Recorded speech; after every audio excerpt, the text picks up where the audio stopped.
su idarəsi. Ağam Melik. Mənim evim burada, tək mənim yox. 26 məhəllə, 28 məhəllə. Baxın. Baxın qonşular, baxın. Bir dənə qonşunun evində su batır. Oradan o yana. Burama novxalı çimərliydi. Vallahi novxalı çimərliydi. Biz əməlli başlarında kəllə vururuz. Ben kəllə vururam. Onda mən burada, qardaş.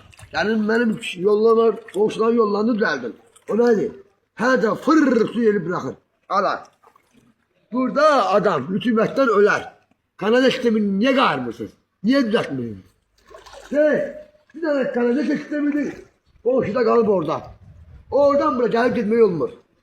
Mənim evimə yanlış yağında. Bir tane topuğun qohumum da gəlmir. Qohum da yox, deyil. İcra nümayəndələri. Keçən dəfə su bastı. Evimi özüm düzəltdirdim. İndi isə kombim yandı. Niye baxmırsınız? Belə gələndə yangın yanında otaq gəlirsiniz. Sokağa tutursun. Mən də haqqım var, motorum yandı. Gəl mənim motorumu bərpa elə.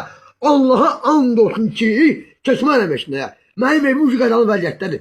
Mən niyə evimdən çıxmalıyam, başqa yerdə qalmalıyam? Xeyr ola. Ancaq pul yəni üstüyə var.